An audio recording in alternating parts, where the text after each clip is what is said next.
Di desa West Kington, sebuah kawasan pertanian di Inggris, tinggallah keluarga Charnock. Keluarga itu adalah petani makmur yang memiliki 4 anak. Salah satunya bernama Toby. Sejak kecil, Toby dibesarkan di tengah tanah pertanian. Orang tuanya berharap saat dewasa nanti si anak akan melanjutkan usaha mereka. Tapi setelah lulus kuliah, Toby memilih bekerja sebagai agen pertanahan yang bertugas melakukan negosiasi dan akuisisi lahan untuk pembangunan gedung-gedung komersial. Hampir seluruh hidup Toby dihabiskan di desa, sebab itu wajar saja setelah dia bekerja dan punya penghasilan sendiri, Toby sering berlibur ke tempat-tempat jauh seperti Afrika Selatan, New Zealand, dan Australia. Dia juga mengunjungi negara-negara Asia, khususnya Asia Tenggara, seperti Laos, Vietnam, dan Thailand. Dan dia jatuh cinta pada Thailand dengan keramahan penduduknya, keunikan budaya dan alam, serta harga yang murah. Tidak disangka-sangka ketika berkunjung ke sebuah department store di Bangkok, dia bertemu seorang satpam. Namanya Panada Lauruang. Keduanya saling goda, lalu berkenalan dan sempat hangout beberapa kali. Perkenalan itu singkat saja sebab Toby harus kembali ke Inggris. Tapi ketika beberapa waktu kemudian Toby kembali berlibur ke Thailand, dia bertemu Panada lagi. Dan sejak itulah hubungan keduanya semakin dekat. Ketika kembali ke Inggris, Toby rutin berkomunikasi dengan Panada.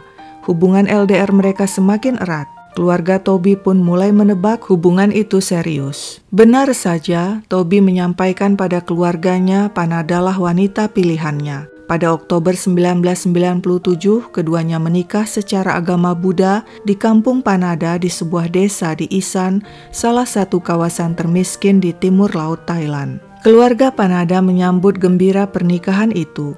Toby juga bahagia bisa mendapatkan gadis desa yang tampak lugu dan cekatan memasak serta membelah buah kelapa muda yang baginya adalah suatu hal unik. Toby tidak punya rencana tinggal di Thailand. Dia memboyong istrinya ke West Kington, Inggris, tempat dia dibesarkan dan tempat orang tuanya tinggal. Di sana, Toby memiliki rumah besar. Dia telah berhenti sebagai agen tanah dan kini fokus bekerja mengembangkan lahan pertanian keluarganya. Di tempat baru, Panada tidak mengalami kesulitan beradaptasi. Dia ramah, riang, dan humoris. Keluarga Toby menyukainya.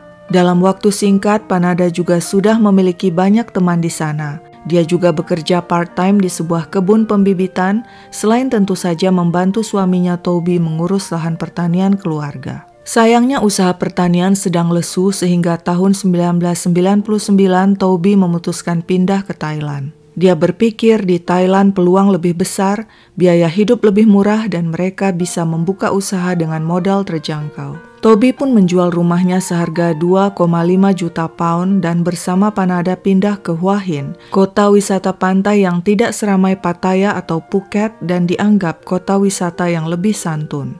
Di sana mereka membuka 2 bar untuk turis. Pada tahun 2000 anak mereka Daniel lahir. Toby berpikir kehidupan mereka berjalan bahagia di Thailand. Dia tidak tahu, di belakangnya sang istri Panada ternyata ketagihan bermain judi. Bahkan hutangnya sudah menumpuk mencapai 5.000 pound. Bingung dan takut mengaku pada suaminya, Panada menghubungi Martha, adik Toby, untuk meminjam uang. Dia menjelaskan uang itu untuk menyogok polisi mengurus sesuatu. Panada mohon agar Martha tidak memberitahu Toby soal itu.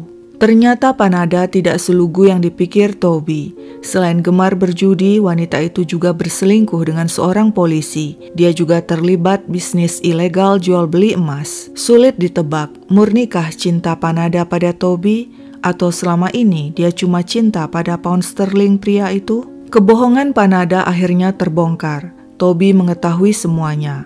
Saat itu hutang judi Panada sudah mencapai 2 juta baht. Dia juga menggasak uang bar mereka sehingga bar itu nyaris bangkrut. Toby marah besar. Istrinya telah menipunya, menghabiskan uang mereka dan berselingkuh dengan pria lain. Cerai, cuma itu yang diinginkan Toby. Panada tidak berkutik. Dalam proses perceraian, Toby memberikan lamsam 11.000 pound kepada Panada dan bantuan 6.100 pound untuk membayar hutangnya. Toby juga membayar sewa rumahnya. Toby yang tetap tinggal di Hua Hin, Thailand, memperoleh hak asuh anak dan mengizinkan sang anak Daniel dan ibunya bertemu secara rutin. Apakah semuanya beres?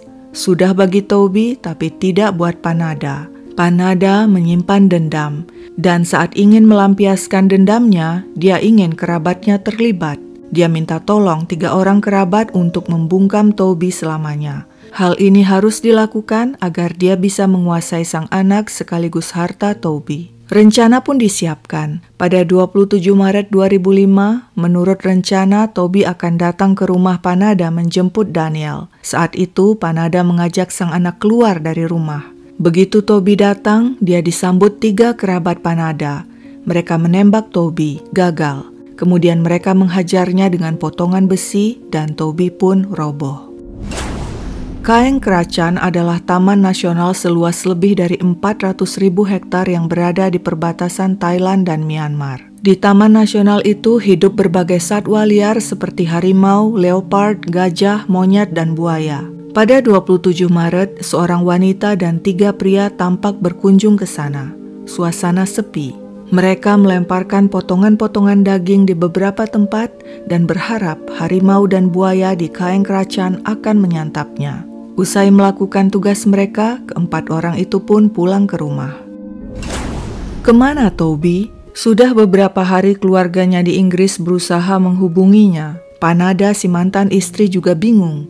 Dia mengatakan pada keluarga Toby, dia menunggu-nunggu Toby datang menjemput Daniel pada 27 Maret, tapi pria itu tidak muncul. Panada mencoba mencari kemana-mana, tapi tidak menemukannya. Pada bulan April 2005, Panada pun melaporkan hilangnya Toby kepada polisi Thailand. Sementara itu, keluarga Toby di Inggris juga menghubungi kedubes Inggris di Bangkok dan melaporkan hilangnya Toby. Mereka menunggu-nunggu, tapi tidak ada kabar dari kedubes. Polisi Thailand juga sama saja, tidak bergerak sama sekali. Keluarga Toby pun memutuskan turun tangan dan menyewa jasa seorang detektif partikelir di Bangkok. Untung ada si detektif. Jika tidak, bisa-bisa kasus ini akan terkubur selamanya dan menjadi kasus dingin. Si detektif langsung bergerak dan melakukan investigasi. Dia memeriksa HP Toby, dan entah apa yang dilakukan sang detektif, tapi dia berhasil menemukan data HP itu terakhir aktif di rumah Panada. Sang detektif juga berhasil menemukan sebuah pisau di mobil Panada yang berlumur darah dan rambut. 6 minggu kemudian, pada Mei 2005, berbekal bukti-bukti mencurigakan itu, sang detektif partikelir pun melapor ke polisi. Polisi yang tadinya diam mendadak bergerak dan menggerebek rumah Panada. Tidak perlu waktu lama, Panada dan kerabatnya mengaku.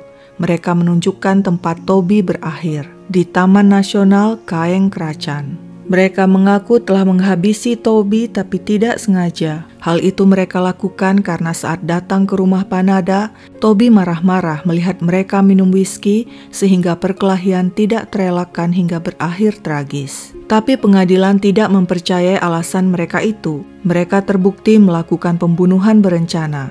Hakim memvonis mereka hukuman penjara seumur hidup. Daniel, sang anak yang telah kehilangan ayahnya juga ibunya, diserahkan pengasuhannya kepada keluarga adik Toby di Inggris. Setiap mengingat kematian Toby, yang paling membuat keluarganya merinding adalah peristiwa berikut. Pada tahun 2003, Toby memenangkan juara 1 kompetisi menulis cerpen yang diselenggarakan sebuah majalah di Bangkok. Dalam cerpen berjudul Rainfall atau Curah Hujan itu, Toby mengisahkan seorang pria Inggris yang jatuh cinta pada seorang wanita Thailand. Kisah cinta yang awalnya bahagia kemudian berubah tragis ketika si wanita terlilit hutang judi dan memutuskan membunuh si pria Inggris untuk menguasai hartanya. Keluarga Toby di Inggris mengatakan lewat cerpen tahun 2003 itu seolah Toby telah memprediksi kematiannya sendiri di tahun 2005. Sekian dulu cerita singkatku ini, sampai jumpa kapan-kapan.